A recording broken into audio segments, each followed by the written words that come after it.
Muy buenas tardes. Vamos a iniciar nuestra última mesa de diálogo del Congreso, que lleva el nombre Participación para Hacer Ciudad. Esta mesa será moderada por la arquitecta María Elena Martínez Carranza, a quien me permito presentar, agradecer y felicitar por la coordinación de este Congreso. Ella es vicepresidenta en Relaciones Institucionales y Comunicación en el Colegio de Arquitectos. Arquitecta egresada de la Universidad Nacional Autónoma de México, que ha vinculado experiencias y estudios de urbanismo y seguridad. Tiene la certificación en prevención de la delincuencia mediante el diseño ambiental, así como la especialidad de seguridad ciudadana por la Universidad de Oberta en Cataluña. Participó en el concurso Street as Places con Project for Public Spaces en 2013 en Nueva York, además de ocupar diferentes cargos de la política pública en la Ciudad de México. En la UNAM ha diseñado y coordinado y actualmente coordina el diplomado Espacio Público y Ciudades Seguras desde una perspectiva interdisciplinaria. Esto es desde 2015 a la fecha. En la Universidad Iberoamericana, en la Dirección de Educación Continua, este diplomado se desarrolló desde 2007 y con el nombre en aquel momento Espacios Públicos y Ciudades Seguras, Planeación, Diseño y Gestión. Como consultora nacional de ONU Hábitat México, coordinó la investigación y desarrollo del Reporte Nacional de Movilidad Urbana en México durante el periodo 2014 a 2015 y de la Guía de Diseño de Espacio Público, Seguro y Incluyente y Sustentable en 2007. Es miembro de la Academia Nacional de Arquitectura del Valle de México. Muchas gracias y bienvenida la arquitecta María Elena Martínez Carranza.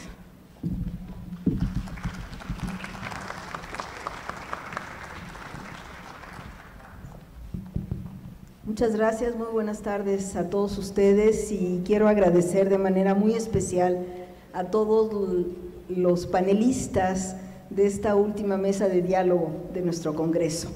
Les voy a presentar a todos y luego les voy a ir a pedir que tengan su participación, si son tan amables. Me permito presentar a Josefina MacGregor, directora y fundadora de Suma Urbana, una organización civil con más de 16 años apoyando el empoderamiento de los ciudadanos para la participación en los asuntos públicos de la ciudad. Suma Urbana ha conformado una red de organizaciones y entre ellas Obra Chueca, que se ayudan entre sí para trabajar en contra de los proyectos urbanos ilegales y la falta de certeza jurídica en los usos de suelo y entre otras muchas causas a favor de la ciudad. Suma Urbana además brinda asesoría a otros grupos. La maestra Dunia Ludlow de Loya es actualmente coordinadora general de la Autoridad del Centro Histórico de la Ciudad de México. Es licenciada en Ciencias Políticas y Administración Pública por la Universidad Iberoamericana. Es maestra en Gobierno y Administración Pública por la Universidad Complutense de Madrid y maestra en Economía por la Universidad de Anáhuac. De 2015 a 2018 fue diputada local en la Asamblea Legislativa del Distrito Federal en la 7ª legislatura y presidenta de la Comisión de Vivienda y vicepresidenta de la Comisión de Normatividad Legislativa, Estudios y Prácticas Parlamentarias. Y en el Instituto de Capacitación y Desarrollo Político ICADEP fue secretaria general de 2013 a 2015 y entre los grandes resultados que tuvo, constituyó los círculos de debate con 1,200 participantes y se capacitaron a más de 60,000 personas en construcción de ciudadanía. Gustavo Romero Fernández es arquitecto y maestro con especialidad en vivienda por la UNAM. Cuenta con estudios en desarrollo urbano y vivienda por la Universidad Nacional de Colombia y ha estudiado también en los Países Bajos. En los años 70 desarrolla las directrices y fundamentos de la línea de investigación a partir de los trabajos en torno a la producción social del hábitat y el diseño y la planificación participativo. Ha sido profesor y conferencista invitado por diferentes universidades y actualmente es profesor titular de tiempo completo en la licenciatura y posgrado de la Facultad de Arquitectura de la UNAM. Ha participado en el diseño y planeación participativo de proyectos urbanos y habitacionales con organizaciones de la sociedad civil y fue jurado del programa de mejoramiento barrial en la Ciudad de México del 2007 al 2010 y en las mejores prácticas del hábitat ONU y en Dubái 2010.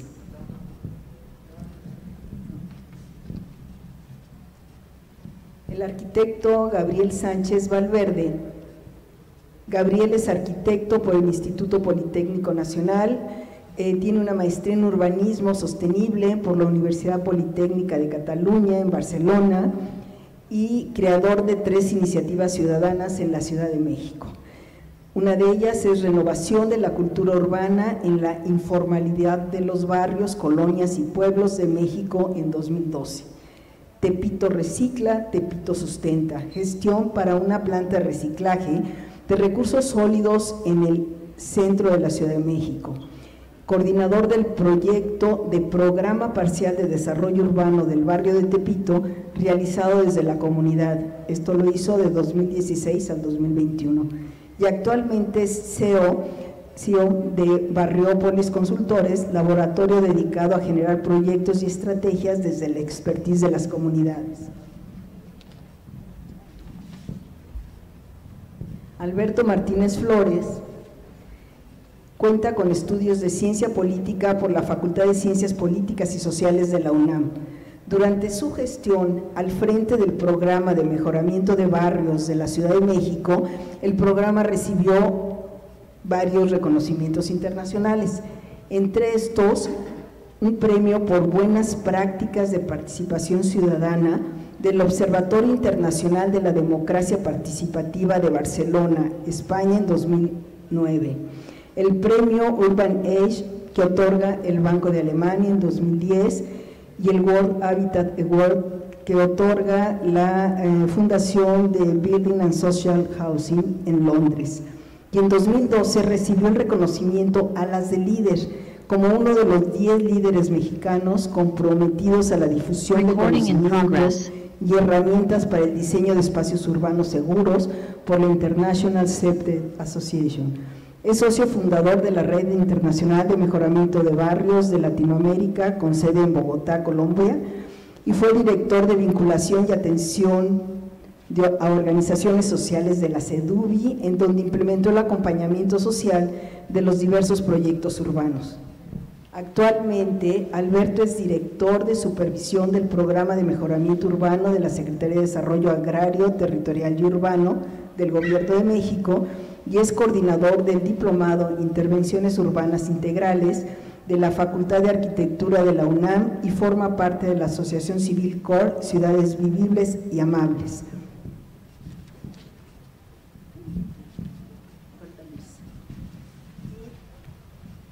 No sé si ya tengamos el gusto de que esté conectada por Zoom, Luis David, me voy a permitir presentarla.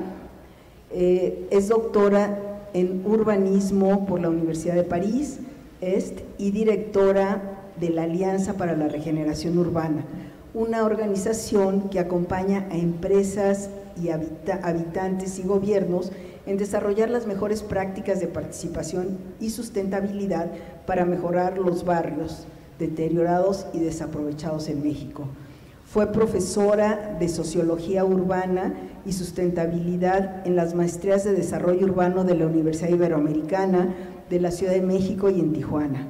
Desde 2007 vive y trabaja en México y se ha especializado en temas de regeneración urbana, gobernanza urbana, participación ciudadana y financiamiento público-privado del desarrollo urbano, trabajando para instituciones como el BID, el Infonavit, el INCO y el AFDD.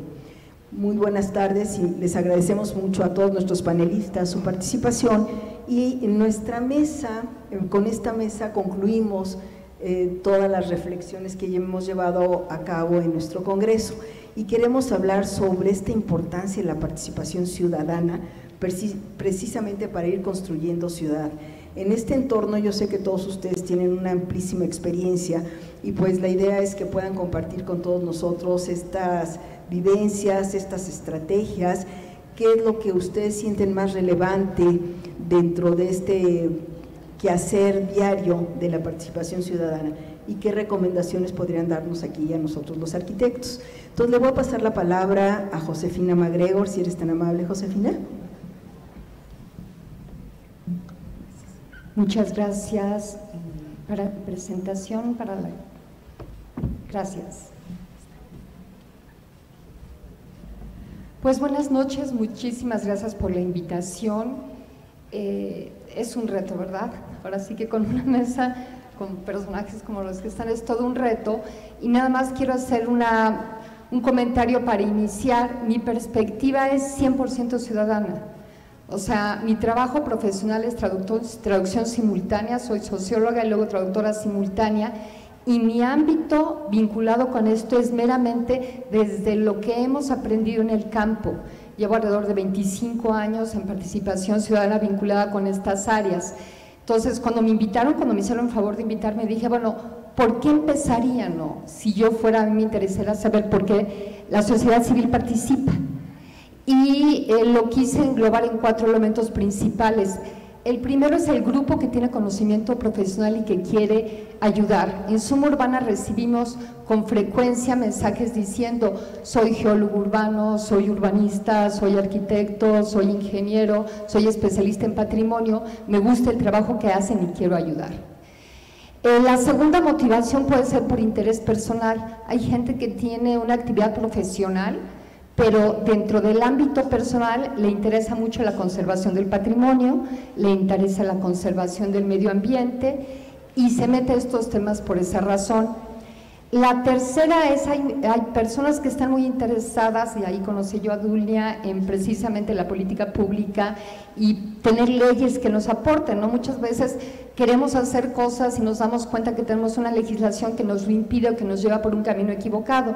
O sea, aunque no crean, hay muchos abogados metidos en el tema que están interesados finalmente en ver que tengamos una legislación que nos ayude cuando queremos nosotros hacer ciudad.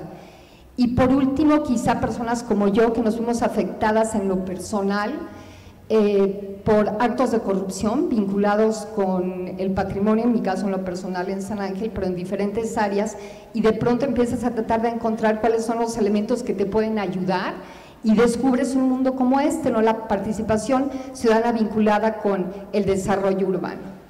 De pronto, estos 4 se encuentran en un punto de convergencia que es la corrupción sistemática que hemos enfrentado. Quizá los elementos que nos unen a estos grupos tan disímbolos en edad, en intereses, en actividades profesionales, es que estamos interesados por un lado por la parte de respeto a los derechos, por otra hay gente muy interesada en los riesgos vinculados con la protección civil en una ciudad como esta, la sustentabilidad y el Estado de Derecho. Entonces, unimos fuerzas, personas con muy diferentes áreas, pero que tenemos finalmente el fin de común de hacer ciudad. ¿Con qué nos enfrentamos? Nos hemos enfrentado, y ustedes lo habrán escuchado desde hace años, nos hemos enfrentado con las AGES, con las ODES, con los polígonos de actuación, con la transferencia de potencialidad, con los fideicomisos privados. O sea, nos hemos enfrentado con una legislación hecha a modo de evitar que la misma legislación se cumpla.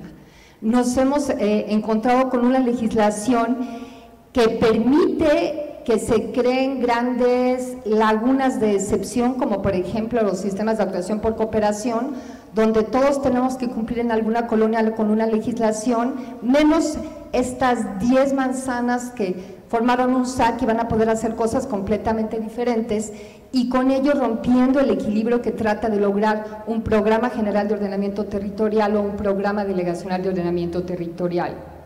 ¿Cómo hemos participado?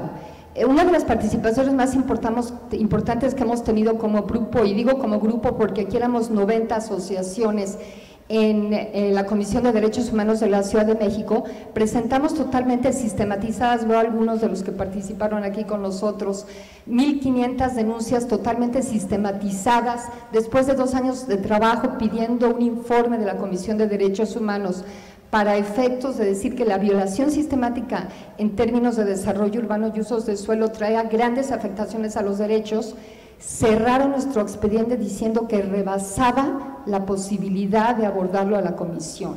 O sea, fue una frustración brutal, porque había trabajos de todas las alcaldías, de todos los tipos, vamos, encontramos hasta un caso en donde murieron 2 personas, hasta casos muy sencillos donde había una persona que tuvo que vender su casa y rematarla porque los antros de la zona impedían que se vendiera, pero finalmente todas afectaban a los derechos porque todas se originaban de una violación de alguna de las normas. ¿Qué otra forma hemos participado en la Asamblea Legislativa? Presentándonos, por ejemplo, había 60 casos de modificación de uso de suelo, había un artículo 41, donde estuvimos conectados hasta las 3 de la mañana en Twitter, viendo, la diputada Salido llevó en ese momento la voz cantante, y de los 2 que había, nada más 6 pasaron y los demás en guerra de tweet y explicando a los afectados por qué era ilegal, se logró parar, digamos, fueron 9 horas de tuiteo continuo con todos los casos. ¿Qué otra forma de participar? La corrupción era a tal nivel que ya era como, hay que tomarlo más ligero, entonces montamos un altar de muertos en la entrada de la Secretaría de Desarrollo Urbano y Vivienda. Y en el altar de muertos aquí yace el patrimonio de la ciudad, aquí yace la certeza jurídica, aquí yacen las áreas verdes. De aquí nos despedimos nosotros de las normas. Se montó.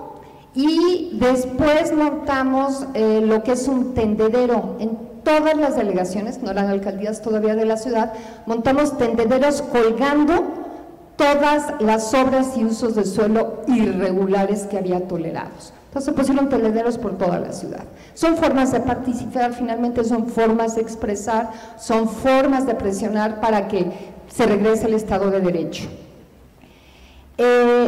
Hemos participado en las formas que ya les comentamos, pero además hemos participado también desde hace ya unos 15 años de una forma diferente, tomando iniciativas con proyecto de decreto, tomando propuestas, por ejemplo, como ahora del Programa General de Ordenamiento Territorial, y con la ayuda de expertos, bajándoles a un lenguaje más sencillo para que la gente pueda participar. En el Congreso, ahora Congreso de la Ciudad de México, uno tiene 10 días para presentar observaciones.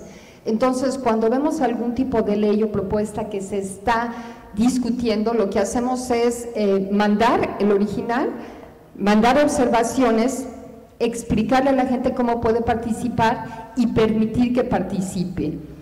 Lo que es una tristeza es que gracias a la participación concertada y bien fundamentada, desde el 2003 no se ha actualizado el Programa General de Desarrollo Urbano y Ordenamiento Territorial porque el activismo ha logrado demostrar que finalmente el programa presentado es un programa que va en contra de los intereses mismos de la ciudad, ¿no?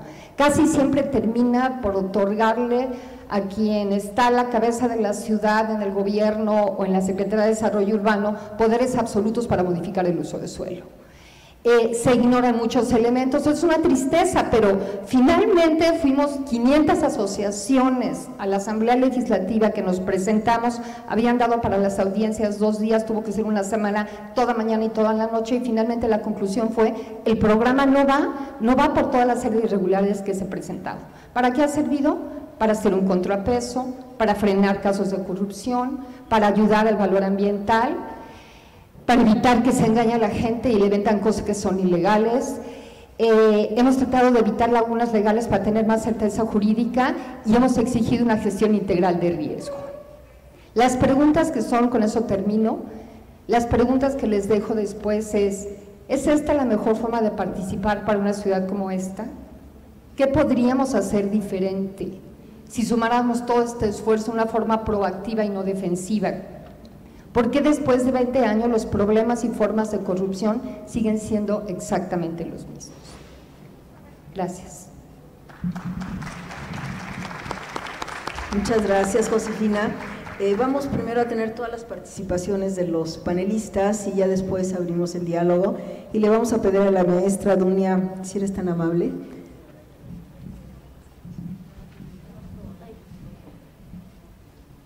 Muchas gracias.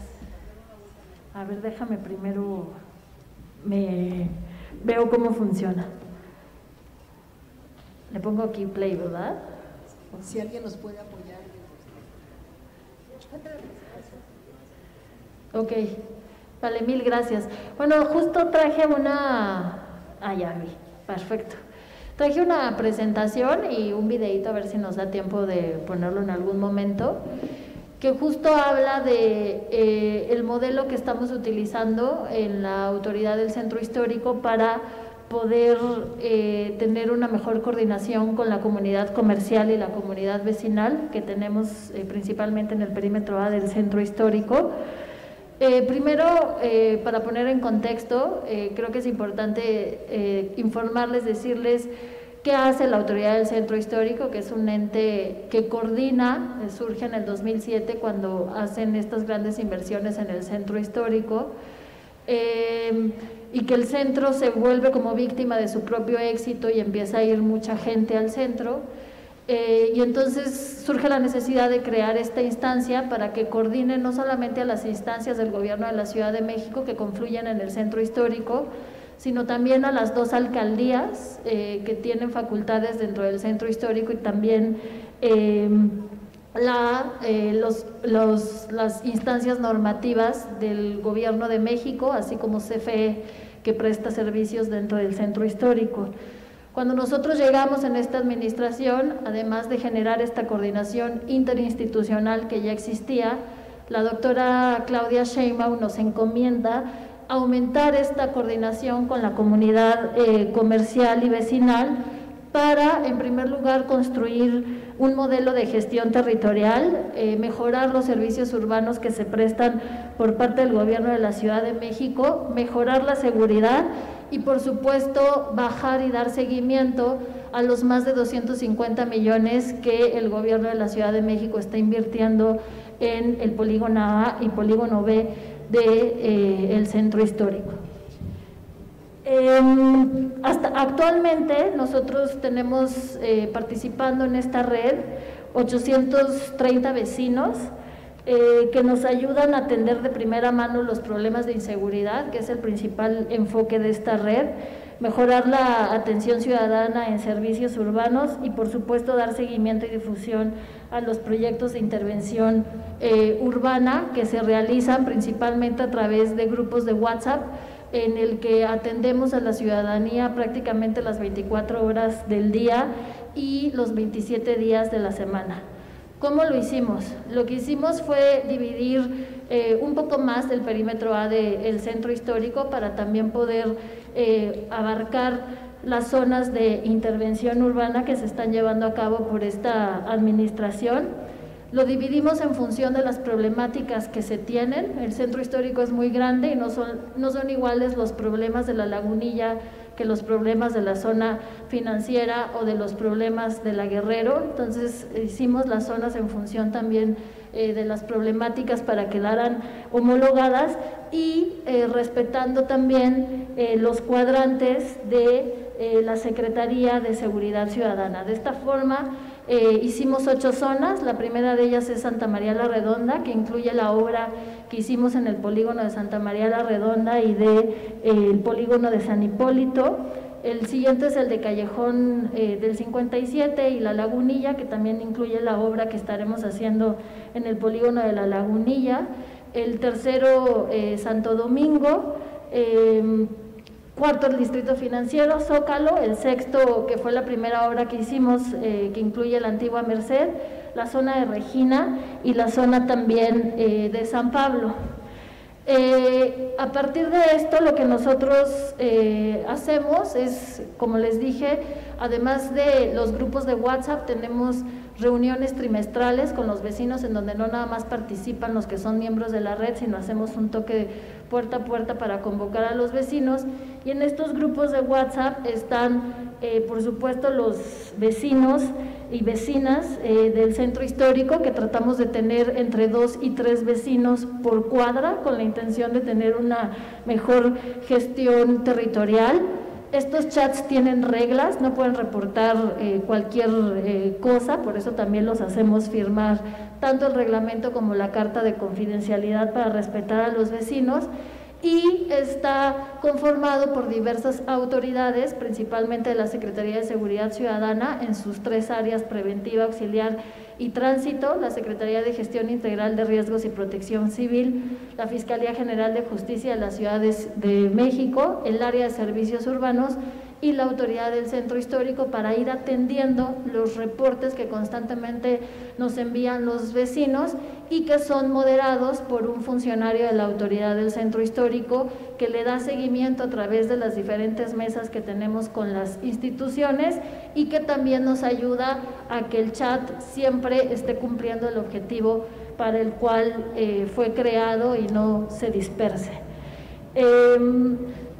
Lo que hacen los vecinos es enviar un reporte, una calle que está apagada o una obra que está generando alguna afectación. Nosotros inmediatamente lo canalizamos y le damos seguimiento a través de la autoridad que corresponda. Esta atención, nosotros estamos solicitando las gráficas para enviar la prueba de la atención en los grupos de chats, y de todas formas, de manera quincenal, se les hace un reporte en el que les decimos todas las atenciones que se hicieron en esa quincena en la zona correspondiente, además de incluir el avance de la obra que se esté realizando en el polígono correspondiente, entendiendo también que no todos los polígonos tienen una obra vigente. Hasta el momento, nosotros creamos estos chats en junio del 2019 y hasta septiembre del 2021 hemos recibido 8,903 reportes hechos por la ciudadanía, de los cuales han quedado solucionados 8,608, muchos de ellos son recurrentes, ¿no?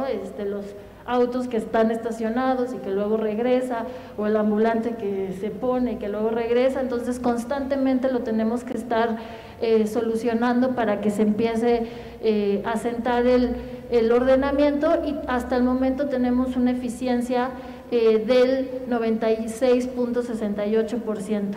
Ahí en la tabla viene cómo se distribuyen estos 8,903 reportes, siendo justo las incidencias urbanas, que son los bachecitos, las tapas que faltan, etcétera, el mayor número de reportes que concentramos y que han sido atendidos hasta el momento, 2,313 reportes.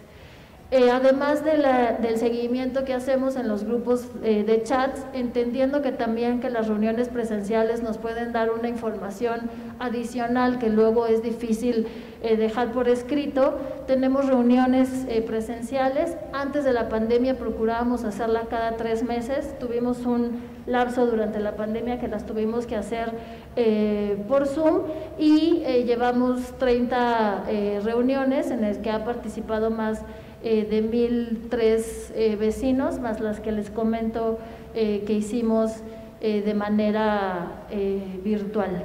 Esto es justo la forma en la que hemos encontrado una mejor gestión del centro histórico, entendiendo que puede ser una zona de mucho dinamismo y por tanto conflicto, para atender de mejor forma no solamente a los vecinos del centro histórico, sino a la enorme actividad comercial que en el centro histórico confluye. El gobierno de la Ciudad de México prioriza el acercamiento con la gente. Ahora las y los vecinos del centro histórico tienen mayor capacidad de decisión en el diseño de las políticas públicas. Así nace la iniciativa Vecinos Interesados en la Preservación del Patrimonio y en la Seguridad Ciudadana, que integran la Autoridad del Centro Histórico, la Secretaría de Seguridad Ciudadana, la Secretaría de Gestión Integral de Riesgos y Protección Civil y la Fiscalía General de Justicia. Mediante grupos de WhatsApp, 830 vecinos y vecinas realizan reportes las 24 horas del día y reciben información de acciones y programas de gobierno de forma inmediata. Los grupos están divididos en los 8 cuadrantes que integran el centro histórico: Santa María la Redonda, Callejón del 57, Plaza de la Concepción, Santo Domingo, Alameda Sector Financiero, Zócalo, Antigua Merced Mixcalco, Vizcaínas Corredor Cultural de Regina y San Pablo. De junio de 2019 a octubre de 2021 se han realizado 8,608 peticiones vecinales, 2.313 incidencias urbanas, 2.155 de reordenamiento en la vía pública, 1.764 de tránsito, 617 solicitudes para dar atención a poblaciones prioritarias, 133 incidencias de protección civil, 110 por daño al patrimonio cultural e histórico. Uno de los logros más importantes es la reducción en tiempos de atención. Con estas acciones, el Gobierno de la Ciudad de México busca eliminar las desigualdades y garantizar que el centro histórico sea un territorio de paz.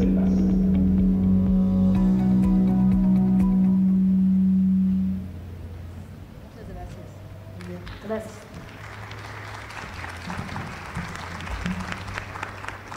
Le vamos a pedir al doctor Gustavo Romero, si eres tan amable, Gustavo, en compartirnos experiencia. No tengo presentación. Bueno, sobre todo, muchas gracias por la invitación. Y entonces yo me preguntaba qué podíamos platicar en este conservatorio acerca de la participación, ¿no? De alguna manera, digamos, en una reflexión que tiene que ver tanto con mi función como de haber sido, ser miembro de organizaciones gubernamentales del hábitat y por otro lado de académico, ¿no? Es decir, de la reflexión, en la crítica, de la reflexión y en la docencia de este aspecto, ¿no?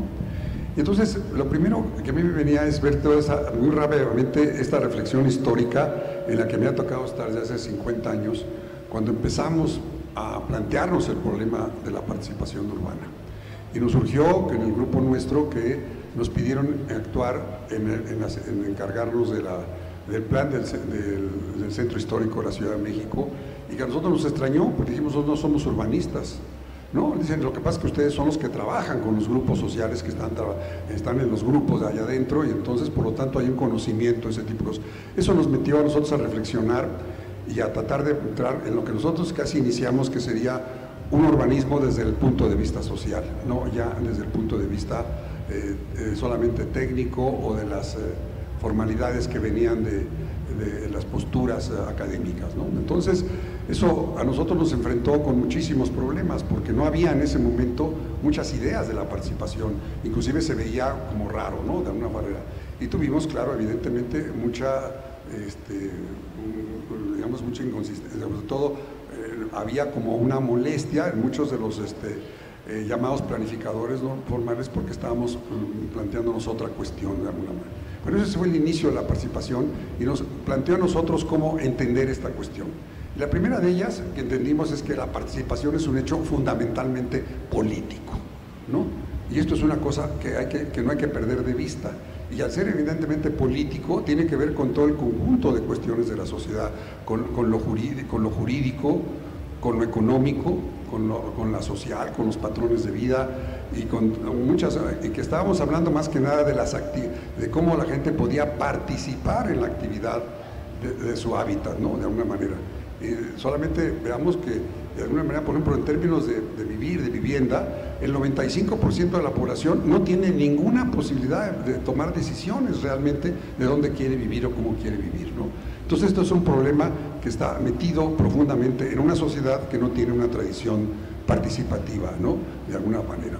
Y entonces, como en nuestra sociedad se cree que la democracia es solamente elegida, es de elección, entonces tenemos un problema, porque no es una sociedad muy democrática, no hay una democracia económica, no hay una democracia jurídica, este es un país creado por las élites, ¿no? De alguna manera, que creó de diferentes códigos, como se dicen los abogados, el código penal para los pobres y el código civil para los ricos, ¿no? Entonces ahí tenemos toda una situación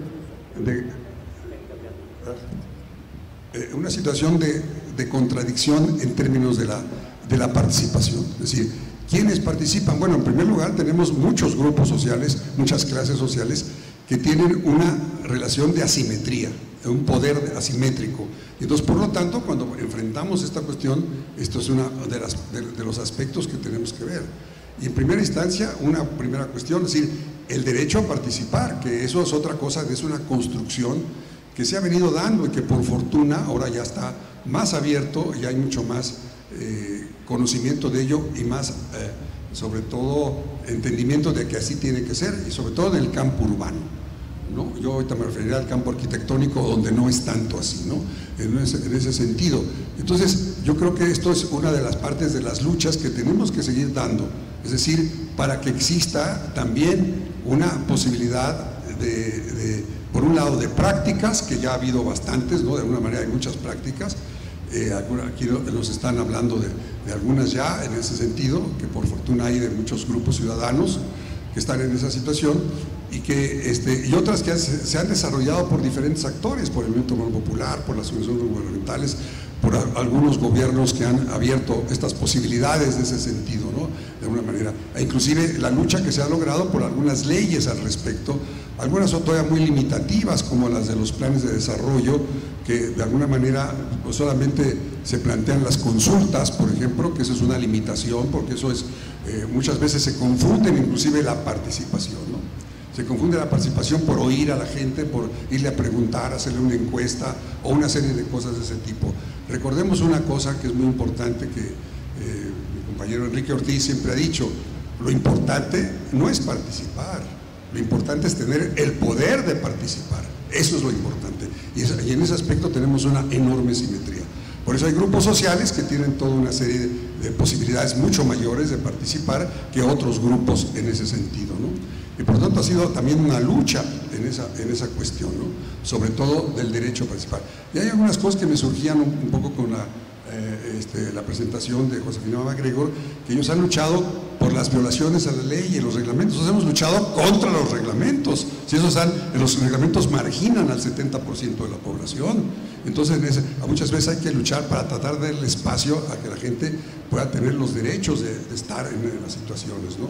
Los reglamentos de construcción pues, pretendieron darle una respuesta, y los de planeación, a un idealismo, a meter en saco a todo el mundo, a una sociedad tan diversa y con tantas contradicciones, ¿no? Entonces, el hecho que a mí me importaba mucho plantear, decir, el hecho fundamental de que tenemos que ir hacia una sociedad participativa, no una sociedad representativa, ¿no? Como es actualmente, porque actualmente son nuestros representados y después pues están ahí y no los podemos cambiar la situación. En una representatividad esto cambia. Entonces parte del poder político, y eso nos permite también ir al campo de la ciudad.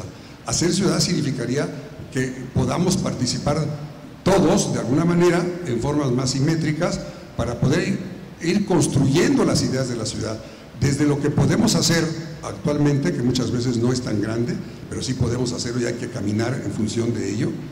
Porque les digo, mientras en esta sociedad no cambiemos hacia una mayor democracia y una menor desigualdad, las cosas pues seguirán más o menos por lo mismo. Podemos hacer cosas, claro que hay que hacer cosas, pero no va a cambiar sustancialmente, ¿no? De alguna manera, porque sería pedirle peras al olmo que tengamos ciudades extraordinariamente equitativas y sensacionales cuando seguimos teniendo una sociedad de esas condiciones, ¿no? Y que tiene también un racismo y un clasismo muy acendrado. Y entonces todo esto hay que enfrentarlo en la participación. Entonces hay que enfrentarlo desde las posibilidades concretas. Y ahí me voy a referir pues ya finalmente al hecho de cuando tenemos que entrar a la materialidad de hacer las cosas, es decir, a lo que llamamos lo arquitectónico y lo urbano, ¿no? De alguna manera. Y entonces en ese aspecto se necesita también esos procesos que ya se han hecho algunos, que tenemos práctica con algunos, que hay que reflexionar, que hay que evaluar para poder ir hacia adelante, ¿no? También, y que queden como base ciudadana para que se exija a los gobiernos que existan ese tipo de cosas. Eso me parece que a mí es un punto clave, de alguna manera. No que vengan desde arriba graciosamente las concesiones, ni de los profesionales, porque los arquitectos y los planificadores tienen que entender que la participación no es una graciosa concesión, es un derecho humano, es un derecho de la ciudadanía. Y por lo tanto, nos guste o no nos guste, van a tener que participar. Vamos a tener que dialogar, consensar con ellos, y sobre todo, lo que hemos llamado muchos de nosotros en la participación, es la construcción de las ideas y de las soluciones, no solamente de las ideas, de las soluciones. En nuestras prácticas hemos visto cómo en la arquitectura la gente participa desde discutir los sistemas constructivos, los materiales, las organizaciones espaciales, las posiciones, todo la gente sabe de arquitectura porque vive de arquitectura. Evidentemente la suma de los conocimientos, de los que tenemos los especialistas con ellos, abiertos no a las verdades y a la certeza, sino a la construcción común de los saberes populares, de los saberes de la sociedad civil, de los grupos sociales, para poder hacer esta cuestión, que las soluciones sean posibles, las soluciones posibles, iremos caminando en las soluciones posibles. No hay las soluciones buenas, no hay las soluciones maravillosas, no hay las verdaderas, hay las posibles, porque la participación es parte de un proceso de lucha de fuerzas que está en la sociedad presente. Yo lo digo ahí en ese sentido, que parte de eso tenemos que hacerlo. Y seguiremos luchando en abrir los espacios en diferentes momentos para que esto pueda darse. Yo lo dejaría ahí para, en todo caso, establecer una discusión. Muchas gracias, Gustavo. Le voy a pasar la palabra a Gabriel y pediría si me informan si ya está Luis por Zoom también. Entonces, le pasamos la palabra a Gabriel, si él está en la mano. Hola, buenas tardes para todos. Primero que nada, agradecer al Colegio de Arquitectos, grandes amigos, José Luis Cortés, gracias. Y muchos amigos que andan por ahí, que me da mucho gusto verlos nuevamente. Y saber que estamos en el mismo tenor de crear ciudades sustentadas, ¿no? Y la única manera de crear ciudades sustentadas es con la participación de las personas, porque ellos son los que la viven. No podemos generar ningún tipo de proyecto, idea, plan, programa, si la gente no está involucrada desde abajo. Y para esto, pues es evidente que como arquitectos urbanistas tenemos una gran responsabilidad en el trabajo que debemos de tener con esa corresponsabilidad con el otro, con el que vive en la calle, con la señora que vende quesadillas en la esquina de 7 de la noche a 2 de la mañana, gran urbanista de esa calle, ¿no? Podemos irle a preguntar qué está sucediendo y ella nos da la solución de ciertas problemáticas. Necesario involucrarlos al 100%. Y para que pase eso, número uno, debemos de conocerlos. A la comunidad, al pueblo, a la colonia, al barrio en el que nosotros nos involucremos, pues hay que tener un poquito de humildad y dejar que el expertise del sitio fluya, ¿no? Porque la gente que vive en los lugares es la gente que sabe cómo solucionar sus problemáticas. A partir de esa situación y de crear un diagnóstico real con las personas, es un tenor, en el mismo tenor de estar caminando las ciudades, de estar caminando las calles, la gente tiene la necesidad de participar, la gente quiere participar. Desafortunadamente toda la vida a la gente la han engañado. Cualquier tipo de proyecto que llegue a cierta comunidad se desvirtúa por un tema político, y esa es una de las partes que a nosotros como comunidades, como profesionistas, nos pega, porque cuando tú llegas a una comunidad, lo primero que te preguntan las personas es de qué partido político vienes. Nosotros no queremos participar en ese aspecto. Entonces, cuando tú te involucras realmente con la gente que entiende tu parte, tu profesión, hacia dónde vas, es en donde empieza a haber cierta empatía. Y si algo debemos de tener los arquitectos y urbanistas, a cualquier nivel, es eso.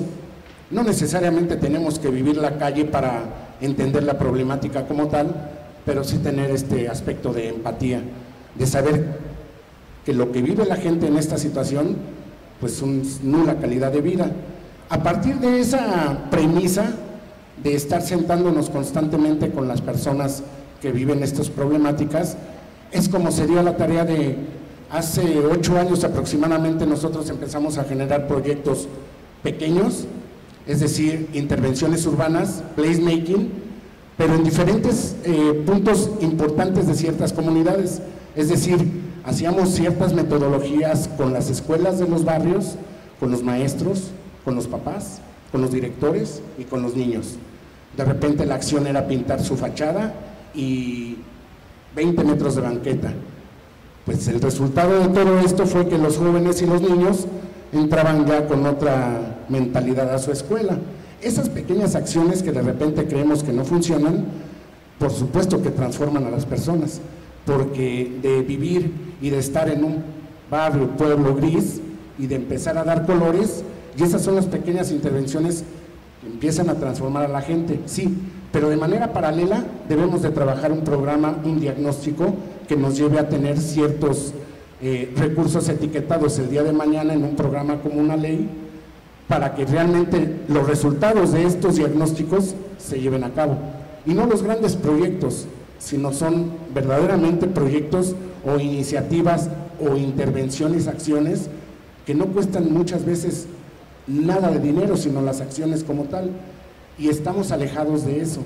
Realmente en este caminar, en este proceso de vivir estos barrios desde hace 20 años, pues de repente nos encontramos con barrios que están en las orillas de la Ciudad de México, que son todavía Ciudad de México y no podemos creer que sea la Ciudad de México, ¿no?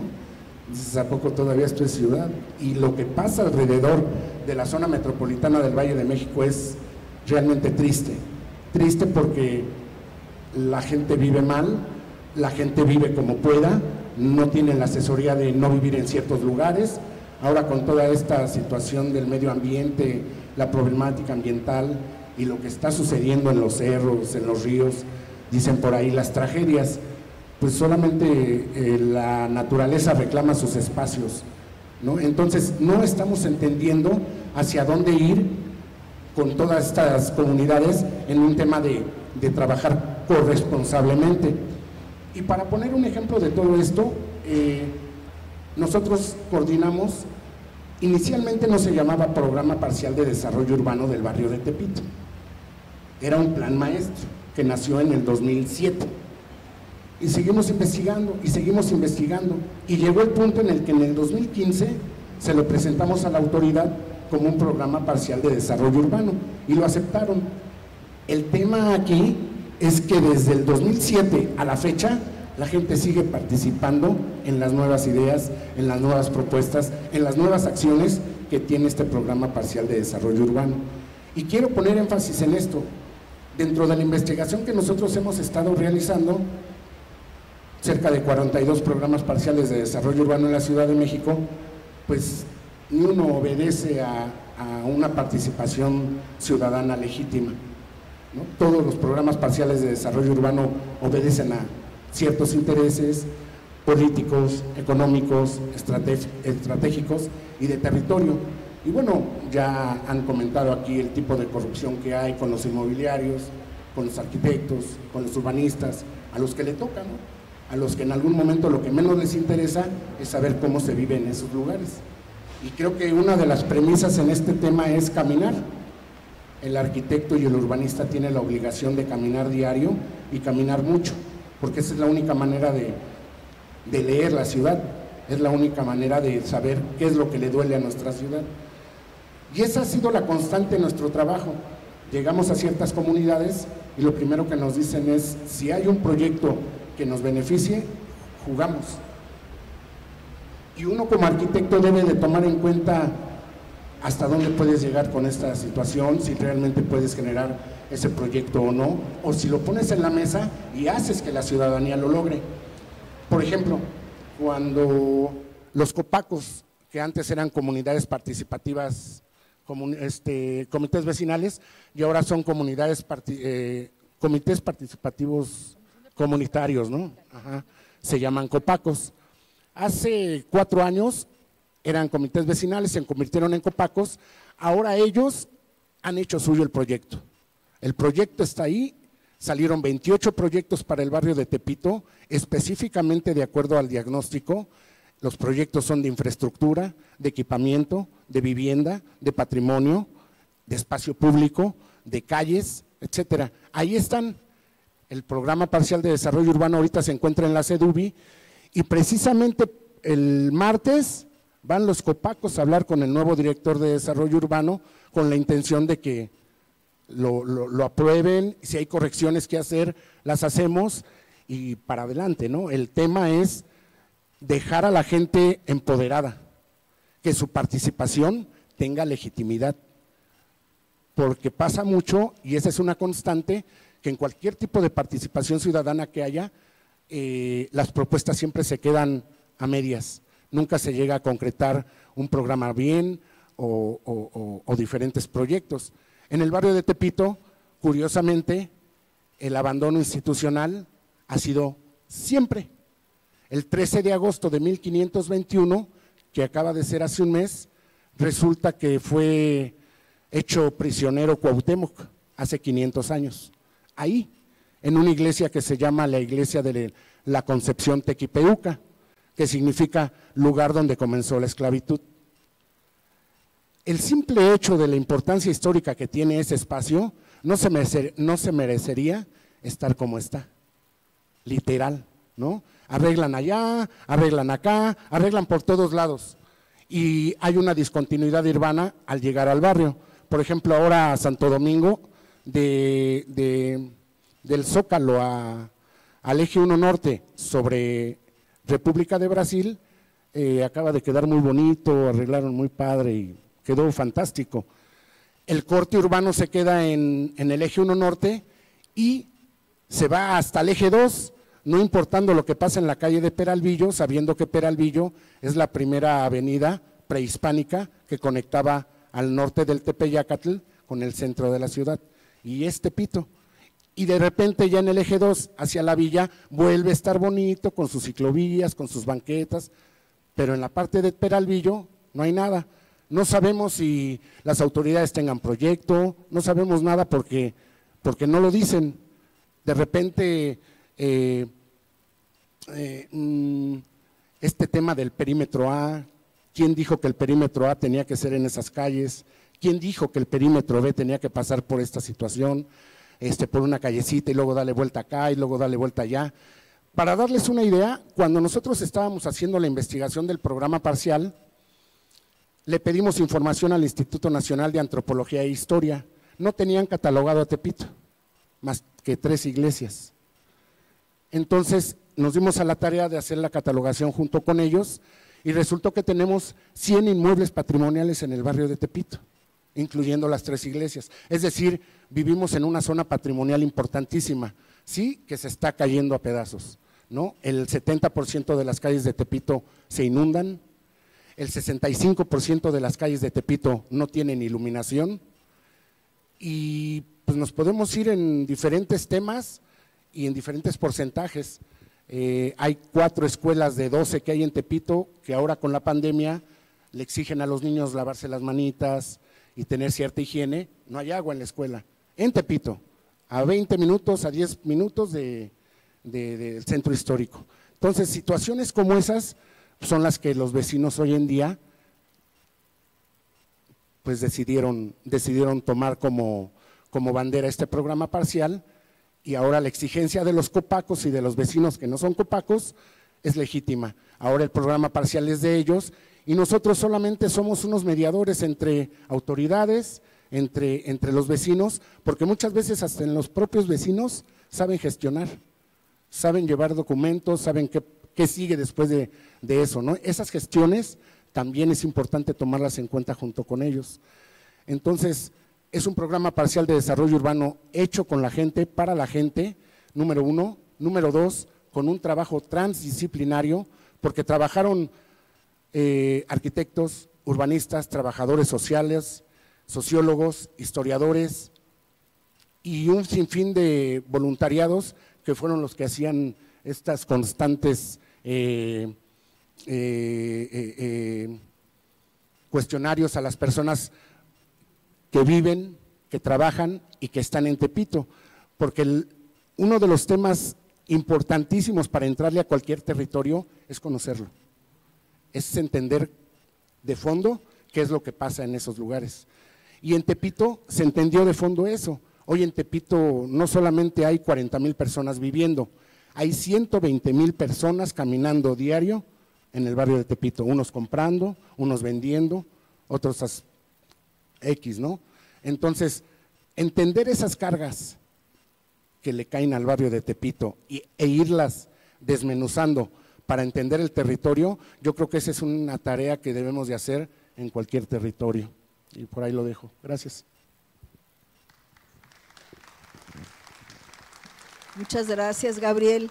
Si está Luis ya conectada, ¿le podríamos dar acceso? No sé.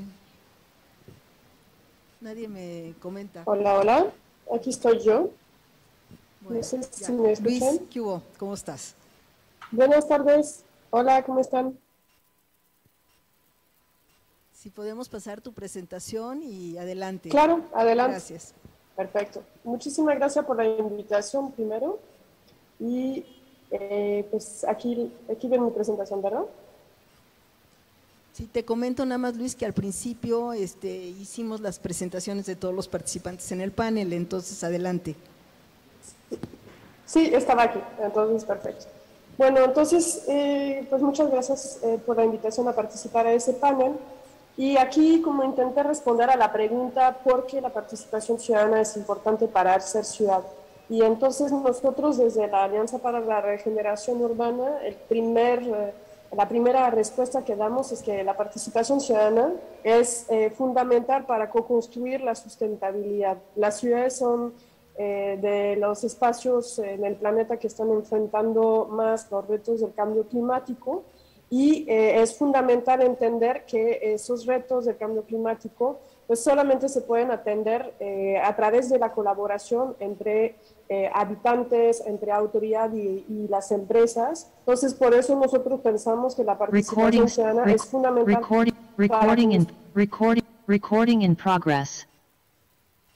para construir las ciudades, porque las ciudades necesitan cambiar y regenerarse frente a los retos del cambio climático, que pueden ser agua, aire, áreas verdes, movilidad, que esos retos entonces necesitan de la participación. Cuando estamos hablando de orientar el desarrollo urbano hacia los objetivos de desarrollo sostenible de la ONU o de la nueva agenda urbana de la ONU, es muy importante entender que el diálogo multiactor, la colaboración multiactor es transversal a todos esos objetivos.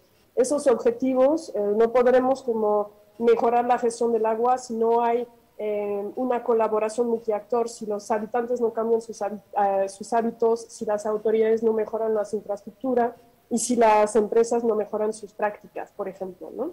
Entonces, eso es nuestro como primer entendimiento. Después entendemos la participación ciudadana, como le estaba diciendo, como procesos de facilitación de la colaboración multisectorial y facilitación de buenas prácticas. Y aquí me refiero como a tres tipos de actores, que son pues, los actores sociales, evidentemente los habitantes, los vecinos, las organizaciones de la sociedad civil, pero también las autoridades públicas de los 3 niveles de gobierno y el sector privado. Pienso en las empresas de servicio público, en las empresas de construcción inmobiliaria, en todas las empresas que como construyen la ciudad.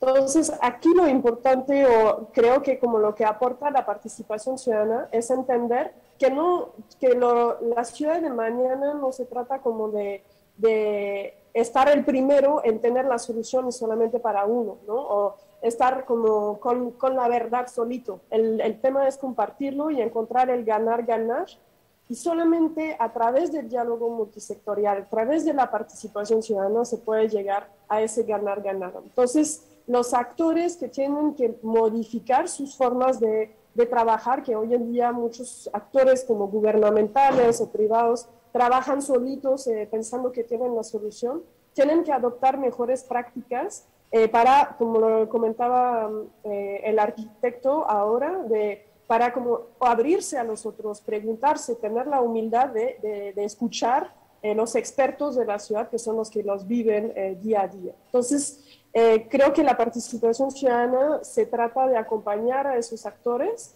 de la ciudad, que son, como le decía, empresas, autoridades, vecinos, organizaciones de la sociedad civil. A menudo cuando tenemos ese discurso o intentamos nosotros convencer a autoridades o empresas a abrirse y a promover procesos participativos, se espantan y dicen, va a tomar mucho tiempo, ¿no? Necesito ese proyecto urbano para mañana. Lo que no entienden es que si no integran la participación o el codiseño o la co-construcción desde la etapa del diseño, se están generando problemas que va a alargar el proceso y quizás que va a impedir que se haga el proyecto urbano. Entonces, es muy importante entender que la participación ciudadana o el diálogo multiactor se tiene que integrar desde las primeras fases de diseño y no es una pérdida de tiempo. Se pierde tiempo cuando se diseña mal un proceso participativo o cuando se implementa demasiado tarde, ¿no? pero no se pierde tiempo y al contrario, se ahorra tiempo para llegar al mejor proyecto posible, proyecto urbano para el beneficio de todos, cuando se integra desde antes los procesos participativos, y ahí está todo el reto de saber diseñar el proceso participativo. Como les mencionaba, entonces nosotros nos enfocamos en eso, en fomentar procesos participativos y comunitarios para que los habitantes, las empresas que están en el barrio, las autoridades participen juntos a identificar los problemas y las soluciones, y es de esa forma permite encontrar la mejor solución para el barrio, la ciudad, y para prevenir conflictos que podrían estallar más adelante. Enfocamos esos procesos participativos en general alrededor de 3 temáticas: el mejoramiento de espacios públicos, como acciones de urbanismo táctico o mejora de parques o plazas. También el otro tema al cual como nos enfocamos es como el cambio de hábitos, especialmente en el tema de la gestión del agua y de la basura, que ahí se trabaja desde pues, el desarrollador inmobiliario que va a impactar el barrio, pues tiene como que empezar a trabajar ese tema y encontrar en conjunto esas soluciones de basura, de agua, de los impactos que va a generar, o de movilidad también, evidentemente. Y el tercer tema, pues es como el tema de la seguridad y la convivencia entre vecinos. Tenemos también experiencia en trabajar en barrios de vivienda social, donde la necesidad de organizar o de facilitar la organización vecinal para aumentar la seguridad humana en esos barrios es muy importante. Entonces, la participación ciudadana puede como aplicar en esos diferentes aspectos. ¿Cómo lo hacemos para promover la participación ciudadana en la producción de ciudad? Lo hacemos como nosotros desde ARU en 4 ejes. Proponemos como capacitaciones tanto a gobierno, como a empresas, como a vecinos. Acompañamos a esos actores también para generar esos diálogos. El segundo eje es generar como cabildeo para fomentar mejores políticas públicas. Nosotros trabajamos en diferentes partes de la República. Hemos trabajado en la Ciudad de México, en Baja California, en Quintana Roo. Entonces, dependiendo de la normatividad local, pues nos adaptamos y analizamos como las mejoras que se necesitan. Y también hacemos como alianzas y fundraising, especialmente para como generar un financiamiento de acciones comunitarias en los barrios para mejorarlos, ¿no? El tercer eje es hacer diagnósticos y estrategias de regeneración urbana, es decir, pues como lo decía mi compañero antes, ¿no? Se trata de escuchar, se trata de conocer dónde estamos, de qué se trata, cuáles son los activos de la comunidad, del barrio, cuáles son las problemáticas. Entonces, lo primero es hacer diagnósticos, y esos diagnósticos evidentemente siempre son participativos. Y después de pues, entender un poquito, tener las primeras claves, digamos, implementamos procesos de participación ciudadana y diálogos para ya ir generando las soluciones, ¿no? Entonces, cuando hablamos de procesos participativos, en general hablamos de 3 tipos nosotros: los procesos que tienen que ver con diagnóstico, con diferentes metodologías; los procesos que tienen que ver con más bien sensibilización y capacitación comunitaria para que se construya un nuevo saber, un nuevo conocimiento entre la comunidad; y un tercer tipo de procesos participativos que tienen que ver más bien con la facilitación de acuerdos y de acciones comunitarias propiamente dicho, ¿no? Entonces, como les mencionaba, nosotros trabajamos en toda la República en 2017, y nada más para terminar, pues como lancé esas preguntas, ¿no?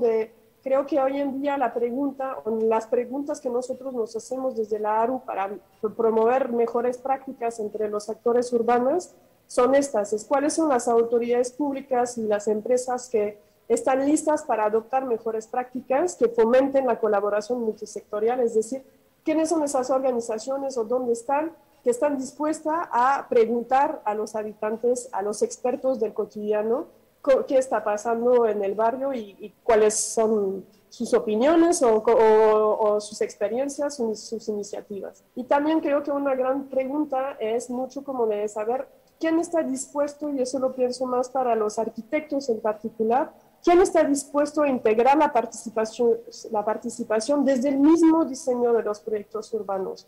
¿Quién está dispuesto a pensar cuando va a diseñar un proyecto urbano? Primero vamos a tener una parte de preguntar, de diagnóstico participativo, tanto a habitantes como a autoridades, como a organizaciones de la sociedad civil, que ya seguramente tienen iniciativas, preguntas, ideas en este barrio. Entonces, creo que es como las preguntas no, más bien, son las preguntas que nosotros nos hacemos desde la ARU, y aquí les quería compartir. Aquí nomás quería agradecerles y les dejo la palabra. Gracias. Muchas gracias, Luis, muy amable. Y le vamos a pasar la palabra a Alberto Martínez, si nos puedes compartir tu experiencia para regresar después con todos a que nos den comentarios y reflexiones. Muchas gracias, María Elena. A ver si pueden poner la presentación. ¿Sí está por ahí? Debe de estar, ¿verdad?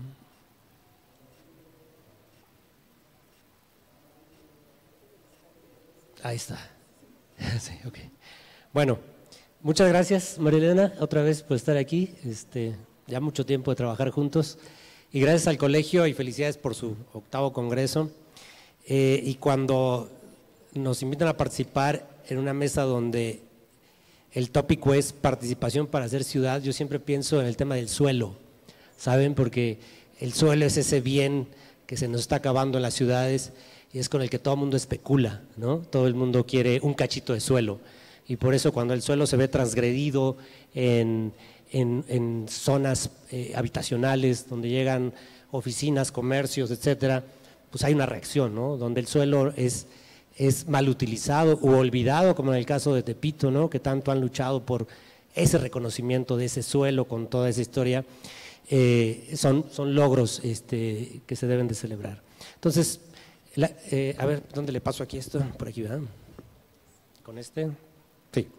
Entonces, yo parto de la idea de que para ser ciudad tenemos que visualizar este bien que tenemos en común, que es el suelo, ¿no? Y que este suelo hoy día lamentablemente está tan peleado, ¿no? Entre los grandes capitales, entre los desarrolladores, entre los que buscan un cachito para vivir o entre los que quieren subsistir en zonas muy complejas. Y al final del día tenemos esto, tenemos ciudades muy disparejas, ¿no? Tenemos ciudades que van creciendo a ritmos diferentes, con condiciones diferentes, donde algunos son muy beneficiados y otros son totalmente olvidados. Pero entonces, ¿qué hacemos para poder, yo no creo que sea la palabra compensar, pero un poco para aliviar lo que está pasando de este lado, ¿no? Que se sucede, como bien decía Gabriel, en muchas zonas de la ciudad, en muchas zonas periféricas. ¿Qué hacemos? ¿Cómo le hacemos?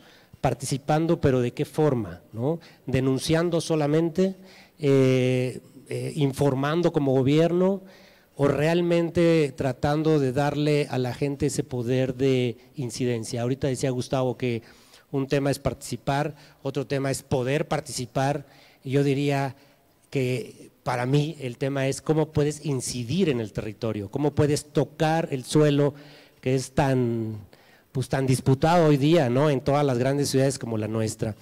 Y en muchas de nuestras ciudades ocurre esto, ¿no? Una gran diferencia entre los grandes capitales y quienes intentan lograr subsistir a estos ritmos que va la ciudad, ¿no? Que es un ritmo muy frenético y va causando una serie de disparidades muy, muy fuertes, donde estas disparidades no solo son en términos socioespaciales, son disparidades en términos sociales, ¿no? Donde de pronto estamos viendo que en escenarios de este tipo se dan conflictos sociales muy fuertes, ¿no? Es donde las poblaciones no tienen acceso a muchos benefactores y tampoco tienen acceso a algo tan básico y de lo que hablamos todo el tiempo que es el espacio público, ¿no? O sea, poco a poco el espacio público se convierte en un privilegio, ¿no? Aquellos que tienen un cachito de jardín o pueden vivir en un complejo donde hay un espacio, ya es un privilegio, porque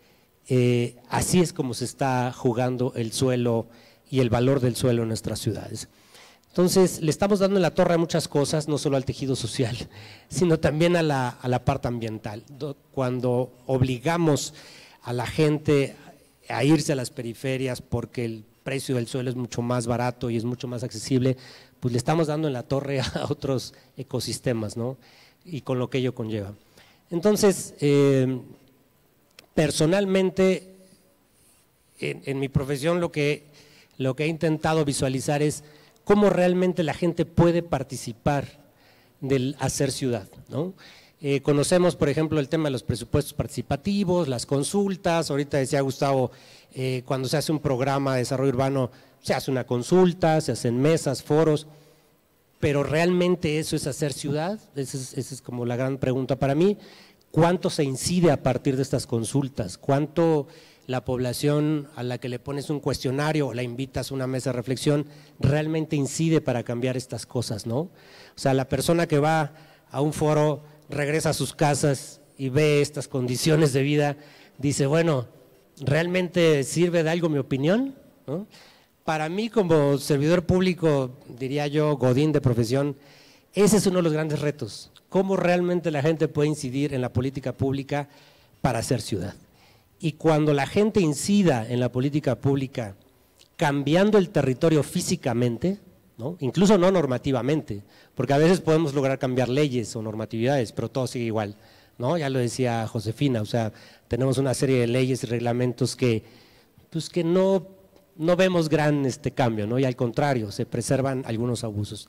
Entonces, ¿cómo hacerle para que realmente se incida en el territorio? La Ciudad de México y este país tiene un gran insumo, que es su gente.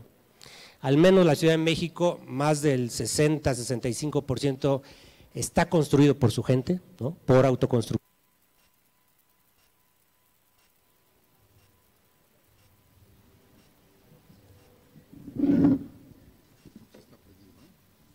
A ver, ¿este sirve? Ok. Entonces, la gente tiene un conocimiento, una expertise muy grande de cómo construir ciudad. Casi todas las familias que han hecho su casa en la Ciudad de México obviamente tienen un tío, un primo que es albañil, que es el plomero, todos saben tirar el colado para hacer una banqueta, para poner instalaciones, ¿no? Entonces este es un valor agregado en este país muy importante que me parece que debemos de revalorar todo el tiempo y debiéramos, como el ejemplo que ahorita voy a poner, debiéramos poder subirlo a un nivel de toma de decisiones en la ciudad, ¿no? Entonces, hemos tenido experiencias en la Ciudad de México muy importantes a lo largo de las últimas décadas, donde la gente se organiza. La gente en la periferia ha construido sus calles, sus banquetas, ha puesto la iluminación, ha gestionado la luz, por supuesto ha hecho sus casas, ¿no? A falta de una política pública que le dé cobertura suficiente, ¿no? Entonces, la gente es la que se organiza. Y si le damos a la gente no solo la información de lo que está haciendo el gobierno, sino también información técnica de cómo se puede resolver problemas de sus barrios y de sus comunidades, me parece que estamos cerrando un círculo muy importante entre el conocimiento adquirido, en este caso de la gente de la Ciudad de México, con lo que le está faltando en muchas ocasiones, que es este conocimiento técnico, ¿no?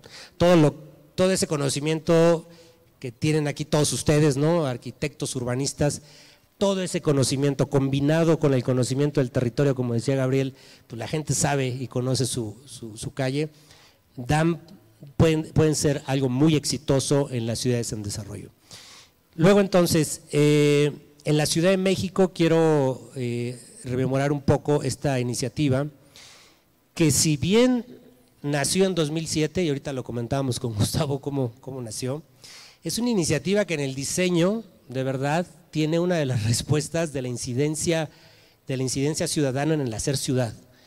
Porque cuando reconoces, más allá del marco teórico del derecho a la ciudad, que todos no tenemos derecho a opinar, cuando reconoces que la ciudad, por ejemplo, la Ciudad de México, ha existido una gran demanda de mejoramiento de vivienda, ¿no? Existe el Instituto de Vivienda, existen muchos programas para la vivienda social, y existe un movimiento social que lo impulsó.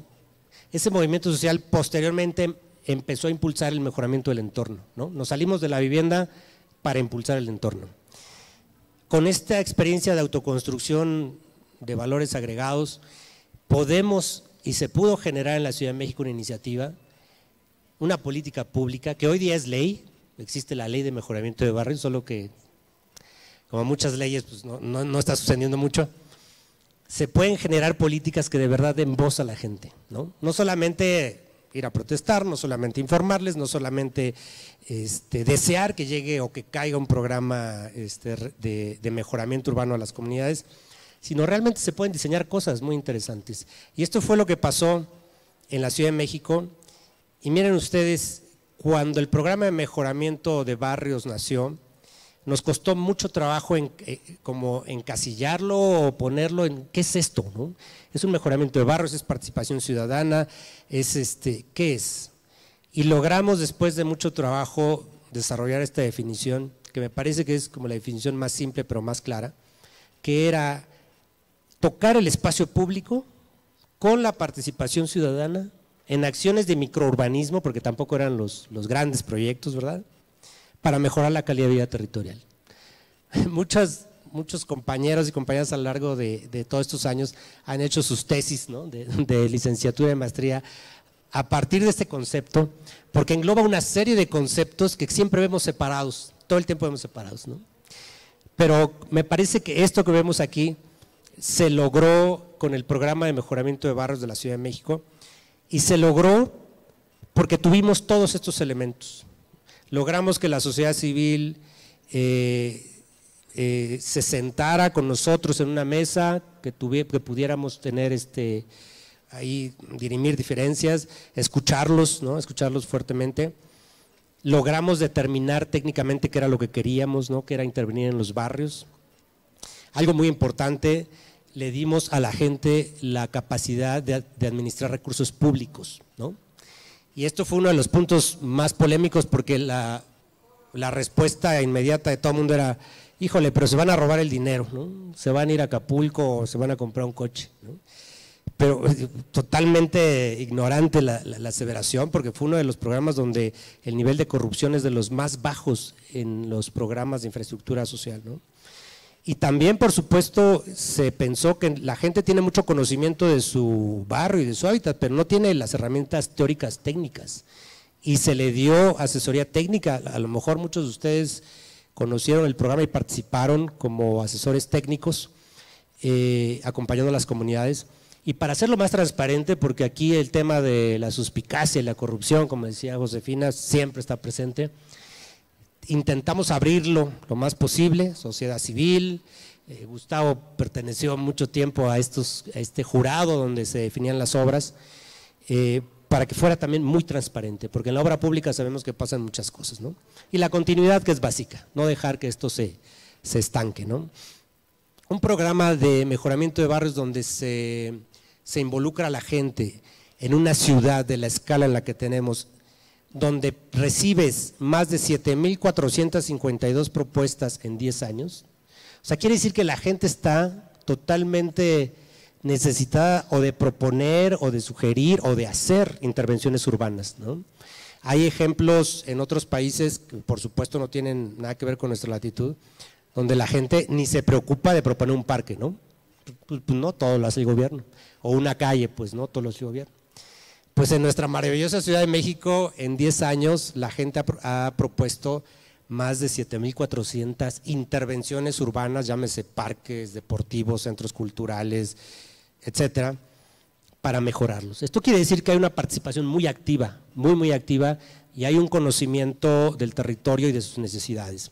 Algo muy importante es que aquí el gobierno de la Ciudad de México en su momento destinó un buen presupuesto, ¿saben? No el mejor, no el que quisiéramos, pero destinó casi 1,400 millones de pesos para hacer esto, con transferencias directas a las comunidades. Imagínense ustedes lo que eso implica. No que lo hiciera la alcaldía, no que lo hiciera la Secretaría de Obras, se le daba así el dinero a la gente y haga la obra, ¿no? Eso es algo que, como ahorita comentaba María Elena, pues mereció muchos reconocimientos internacionales, porque esto no es normal, ¿no? Y afortunadamente la Ciudad de México fue pionera en esto, y a partir de este programa no solo se reconoció que la Ciudad de México está como en los mejores estándares del cumplimiento de la Carta por el Derecho a la Ciudad, sino también en democracia participativa, ¿no? De ahí vienen los reconocimientos. Y bueno, como no hay dinero que alcance, pues de estos 7,400 propuestas se llevaron a cabo 2,127, que no es menor. O sea, que esta Ciudad de México tenga 2,127 parques, centros culturales, gimnasios al aire libre, propuestos, administrados, construidos por la ciudad, no es menor. Yo me atrevo a decir que no existe otra ciudad en este momento en el mundo que tenga tantas intervenciones urbanas hechas por la gente, construidas por la gente como la Ciudad de México. Hay muchos ejercicios de presupuestos participativos, como los que vemos aquí, de programas de mejoramiento de barrios, pero en ninguno de estos se le ha dotado a la gente de tanto poder para intervenir el territorio, ¿no? O sea, para hacer ciudad realmente. Pero son muy buenos ejercicios, o sea, yo creo que tenemos que seguir avanzando, no tenerle miedo a que la gente puede gestionar el territorio porque lo ha hecho todo el tiempo, no tenerle miedo a que se va a hacer un uso del recurso mucho mejor de lo que a veces se hace en los gobiernos, y aún así se sigue avanzando en todo el país en propuestas con muchas diferencias, ¿no? Por ejemplo, ahora el programa de mejoramiento urbano de la SEDATU, que es un programa enorme, que viene de toda esta mala experiencia de los sexenios anteriores y hay que decirlo, del mal uso del recurso público en la construcción de infraestructura, y hoy día es un programa que está siendo un programa a punta de lanza en el diseño de los espacios públicos. Hoy día ustedes tienen aquí atrás una exposición muy interesante donde varios de los proyectos que están aquí son parte de este programa, luego entonces están realizados por las mejores visiones arquitectónicas del país. Esto me parece que poco ocurría antes, ¿no? Y proyectos de diseño participativo o de presupuesto participativo más tradicionales, pero que son un ejercicio o una voluntad de meter a la gente a este rol de participar en hacer ciudad. Entonces, creo que hay mucho por hacer, hay muy buenas experiencias, pero sí creo que tendríamos que sentarnos un minuto y pensar en estos elementos, porque si queremos hacer ciudad de la mano de la ciudadanía, pues tenemos que pasar forzosamente la idea de ponerles el cuestionario, de invitarlos a la mesa de debate, de, no sé, pasar esto. Me parece que esto no está haciendo ciudad, la consulta no es hacer ciudad. Me parece que si logramos darle a la ciudadanía herramientas de intervención del suelo, ahí sí estamos haciendo ciudad de mano de la ciudadanía. Y estos son algunos elementos que yo he logrado detectar a lo largo de todos estos años que son básicos. Si ustedes conocen el famoso ejemplo colombiano de Medellín, ¿no? Que es así, todo el mundo lo estudia, de cómo la Comuna 13 se convirtió de ser el refugio de Pablo Escobar en un lugar turístico. Yo alguna vez le pregunté al primer director de la empresa de desarrollo urbano, que es quien lleva a cabo todo esto, le dije, oye, dime de verdad cuál es el secreto para que hayan podido realizar proyectos arquitectónicos de gran calidad, recursos, participación social, dime la verdad. Y me dijo, ¿sabes qué? Todo esto pasa si hay voluntad política, solamente, ¿sabes? Por eso lo pongo en el primer punto, no porque sea lo más importante para mí, sino porque realmente es, creo, uno de los elementos más valiosos, y a partir de ahí una serie de situaciones donde la ciudadanía tendría que capacitarse, tendríamos que estarlos capacitando, tendríamos que estarles dando herramientas para que en lugar de estar reactivamente denunciando, estemos todos participando en el diseño. Creo que eso sería lo mejor para todos. Muchas gracias. Muchas gracias, Alberto. Creo que hemos escuchado súper interesantes propuestas, comentarios, y todo nos lleva a cómo vamos construyendo entre todos esta ciudadanía que participa.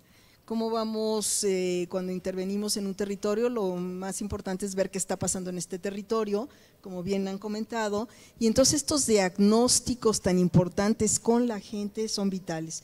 Entonces, toda la experiencia que ustedes nos han compartido, la verdad, es muy grata, muy enriquecedora para todo lo que nosotros como arquitectos y urbanistas pues debemos de tener en cuenta cuando tenemos nuestros proyectos. Yo quisiera, para cerrar ya esta mesa, pasarles la palabra a todos ustedes y en 2-3 minutos que nos pudieran compartir, después de habernos escuchado, alguna reflexión final. La verdad, yo les agradezco. Ha sido todo este proceso de ir construyendo una democracia participativa en nuestro país, pues yo creo que todos estamos bien comprometidos con ello y me da muchísimo gusto su presencia. Le paso la palabra a Dunia y así nos vamos. Mil gracias. Bueno, en primer lugar, agradecerte, María Elena, por la invitación y agradecer también al Colegio de Arquitectos de México. No lo había hecho en la primera intervención y me parece importante ser agradecido siempre. En segundo lugar, también sí es importante aclarar la forma en la que vienen los perímetros A y B del centro histórico. Están definidos en función de la Ley Federal Federal sobre Monumentos y Zonas Arqueológicas, previo a la declaratoria de la UNESCO que se dio en 1987, que justo la Ley Federal sobre Monumentos y Zonas Arqueológicas se definen 3 tipos de patrimonio. Uno es el arqueológico, que es toda la zona, todos los elementos prehispánicos que resguarda y protege y salvaguarda el INAH.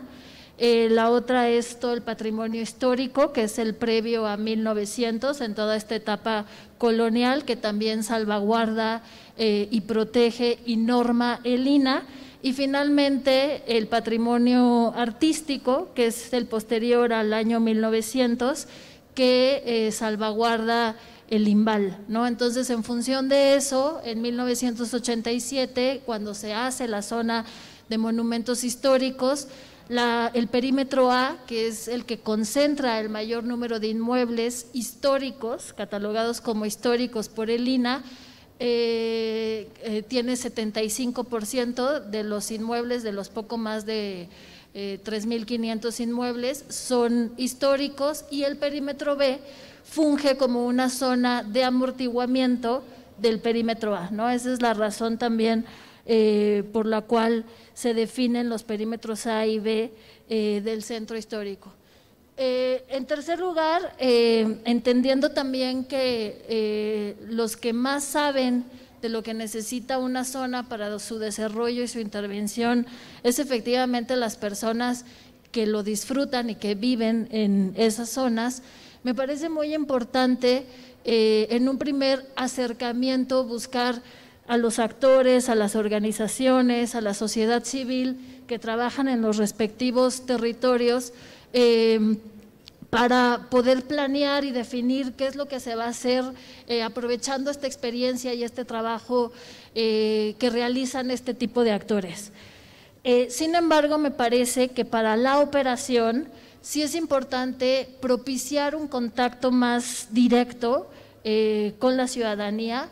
En primer lugar, para no seguir fomentando y propiciando cotos de poder que son completamente innecesarios, y en segundo lugar, para lograr fomentar lo que dijo el doctor Romero de una democracia mucho más participativa y no seguir fomentando la democracia representativa, no solamente a través de el gobierno o los partidos políticos o las personas que son electas, sino también a través de las propias organizaciones.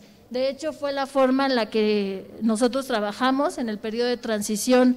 Lo primero que hicimos fue buscar a los vecinos, a los actores, a las organizaciones que tenían un trabajo en el polígono del centro histórico, incluido también Barriópolis, que por cierto luego pedimos el diagnóstico para poder atender las incidencias y no nos los compartieron. Y posteriormente empezamos a trabajar en este proceso para tener una mejor cercanía con la ciudadanía de manera directa, que me parece muy importante. ¿Y cómo hacer? Que es una pregunta que creo que debemos empezar a hacernos e ir enriqueciendo poco a poco, para que la ciudadanía participe en condiciones tan desiguales como las que vivimos, porque es verdad que hay muchísimos modelos de participación, incluido el del presupuesto, y que solo 2 o el 3% de la población sale a participar y que no se quede únicamente en una situación de privilegio. Yo creo que ahí es importante acercarnos nuevamente a la teoría de la justicia de John Rawls, que ustedes recordarán que decía que para que la gente vote en la democracia es importante disminuir los costos de votar, ¿no? Y por eso esta lógica de poner las casillas más cercanas a la gente, de bajar la información a la gente para que los costos se reduzcan y con esto salga más gente a votar y que por tanto participe.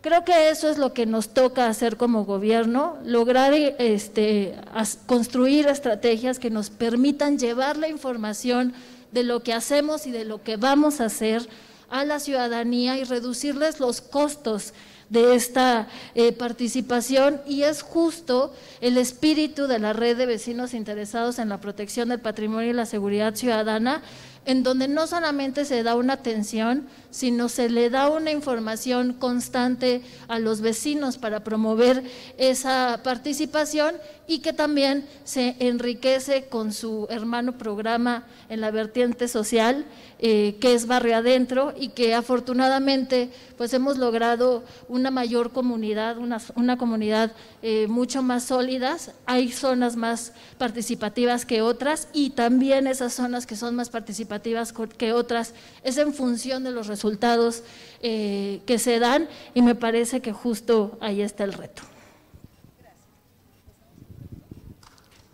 Bueno, creo que ya hay poco tiempo, pero a mí me gustaría poner dos puntos aquí sobre la mesa. Uno, de entender que participación ciudadana per se no es incidencia en hacer ciudad, ¿no? Me parece que eso hay que tenerlo muy claro. El concepto de participación ciudadana está muy viciado, ¿no? Ahora le hacemos una encuesta a un vecino y creemos que está participando activamente, cuando en realidad no le hemos dado los insumos para contestar ese cuestionario. Entonces, me parece que hablemos de la incidencia ciudadana. Creo que eso es importante desde la parte normativa, como lo ha hecho Gabriela ahí en Tepito. Me parece que la incidencia es lo que realmente nos va a permitir darle un rumbo, si no diferente, al menos cambiar un poquito el rumbo de cómo estamos creciendo como ciudades, porque vamos en un rumbo un poco complejo, ¿no? Y segundo, que desde los gobiernos nos atrevamos a generar estos espacios de incidencia sin temor, ¿saben? Realmente destinando presupuestos, destinando normatividades ágiles, dándole este espacio a la ciudadanía para tratar el territorio, ¿no?, de manera responsable, y quitarnos un poco ese paternalismo de que el gobierno tiene que hacer todo. Me parece que desde el gobierno podemos diseñar instrumentos donde la gente tome una corresponsabilidad en el hacer ciudad, con reglas muy claras, ¿no?, con presupuestos muy claros, y de esta forma creo que sí sería una verdadera participación ciudadana en el hacer ciudad. De otra forma creo que seguimos en el viejo debate de participar. Gracias, Alberto. Bueno, yo quisiera finalmente, después de que hemos hablado de toda la visión general y de los procesos participativos de los diferentes actores, yo quisiera finalmente referirme a los actores nuestros, es decir, a los arquitectos, a los urbanistas, a los planificadores, de qué hacer nosotros en eso, ¿no? Es decir, para hacer eso necesitamos dos cosas, aparentemente muy sencillas. Una, actitud. La actitud es un respeto a los otros, es un respeto, y como decía Pablo Freire, para dialogar hay que estar en el mismo piso.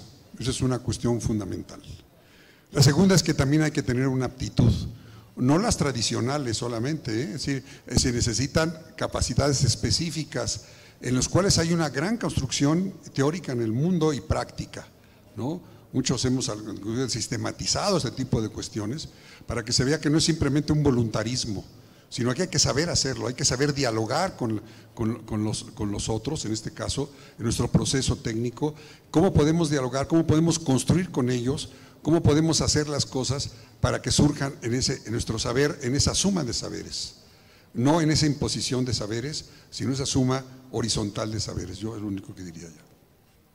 Muchas gracias. Le voy a pasar la palabra a Luis y después a Josefina y a Gabriel. Estamos ya cerrando esta mesa, tenemos un evento después, por eso escuchan un poquito de ruido, hay una premiación, pero Luis, si eres tan amable en 2 minutos que nos des una reflexión final.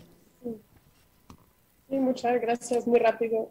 Yo creo que como en conclusión yo quisiera como también dirigirme a los arquitectos y para que entiendan como que es muy importante tomar conciencia de que no podemos seguir haciendo las cosas como lo estábamos haciendo, que es absolutamente necesario integrar procesos de codiseño para que el diseño de un proyecto urbano sea realmente un diseño integral, un proyecto integral que no solamente considere un proyecto privado en un predio privado, pero que considere todos los impactos que ese proyecto puede tener en movilidad, en agua, en el uso de los espacios públicos, y explicar o convencerles de que como los retos son tan grandes para mejorar lo que nos es común, que es el espacio público, que es nuestra ciudad, que son las infraestructuras, no lo podemos hacer solos. Entonces lo importante es ir a buscar, generar alianzas y colaboraciones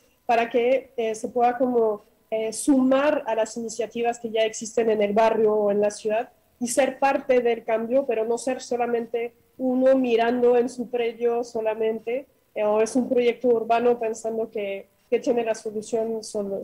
Eso sería mi conclusión. Muchas gracias a todos y gracias por todas las intervenciones. Muchas gracias, Luis. Le paso la palabra a Josefina.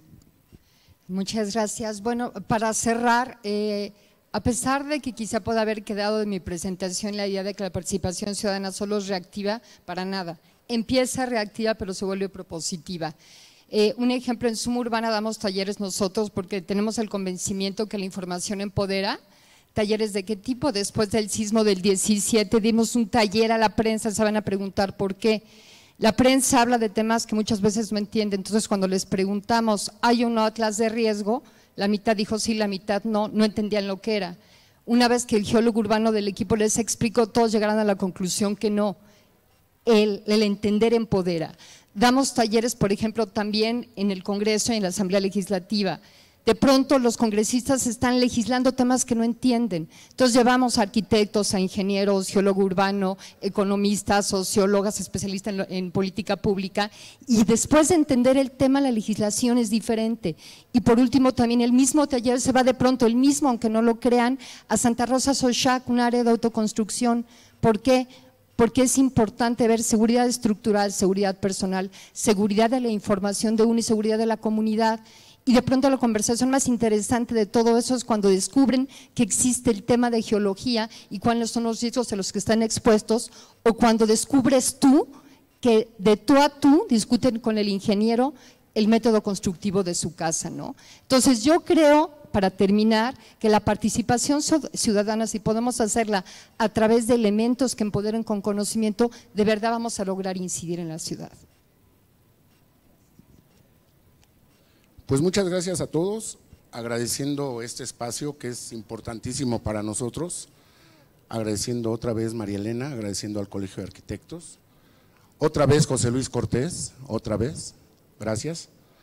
Y finalmente el llamado que hacemos desde el propio barrio es unificarse, entender que las autoridades tienen que ver con el barrio tiene que ver con las instituciones tienen que ver con todo este círculo virtuoso que en algún momento hemos de construir. No se ha construido porque definitivamente la situación allá afuera, cuando pasan estos programas y se hacen estos proyectos, no se hace el trabajo de fondo, porque cuando se deben de mantener, no hay dinero para hacerlo, y cuando tú integras a la gente lo mantiene solo. Esa es una de las premisas que hay que tomar en cuenta para realizar un proyecto desde abajo, bottom up. Si realmente se integra y se legitimiza por la comunidad el proyecto siempre va a tener un mantenimiento hecho por la propia gente. Hoy en día cualquier tipo de proyecto no tiene el recurso para mantenerlo por X tiempo. Es importante tomar en cuenta esto porque los proyectos se hacen y posteriormente se quedan y se mueren. ¿Por qué? Porque no hay una iniciativa que tenga que ver con la comunidad. A partir de ahí nosotros hemos de estar trabajando en ese sentido. Un comentario para la licenciada Dunia. Efectivamente nos pidió un diagnóstico cuando trabajamos con las personas, pero no fue diagnóstico. Lo que me pidió fue una investigación de los edificios donde se metían los malvivientes, drogadictos y rateros. No, pues yo no soy policía, ni policía de investigación, yo soy arquitecto y trabajo para el barrio. Entonces, en ese aspecto, muchas gracias por la invitación y aquí estamos. Muchas gracias, Gustavo, Luis, Josefina, Dunia, Gabriel, Alberto, por su participación y por todo lo que han compartido con nosotros. Y a todos ustedes, muchas gracias por escucharnos.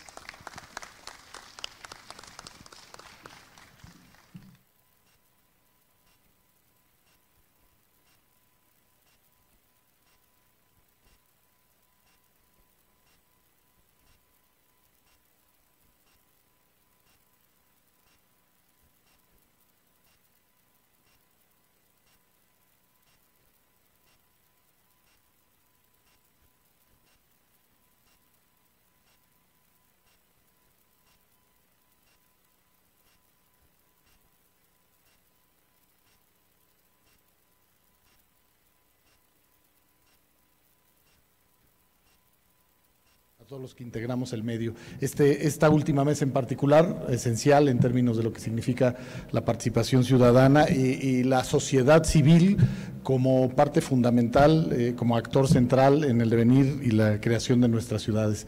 Me voy a permitir darles el reconocimiento por su acompañamiento a cada uno. Muchísimas gracias. Primero a nuestra moderadora, María Elena, y además coordinadora de este congreso, a quien le agradezco de corazón. Muchas gracias.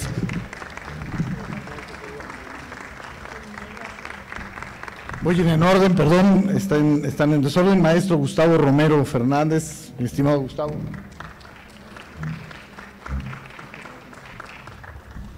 Bueno, virtualmente, porque sabemos que está ¿cómo se llama? En Zoom, a la maestra Luis David. Muchas gracias por su acompañamiento, maestra. Gracias. A Josefina MacGregor, pues muchas gracias, Josefina, siempre con tu trabajo. Alberto Martínez Flores. Alberto, muchísimas gracias también por tu acompañamiento.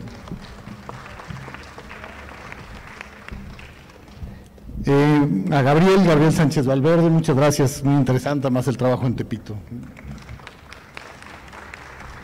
Y finalmente, muchas gracias, Dunia Ludlow, autoridad del espacio del Centro Histórico, perdón. Pues muchas gracias a todos.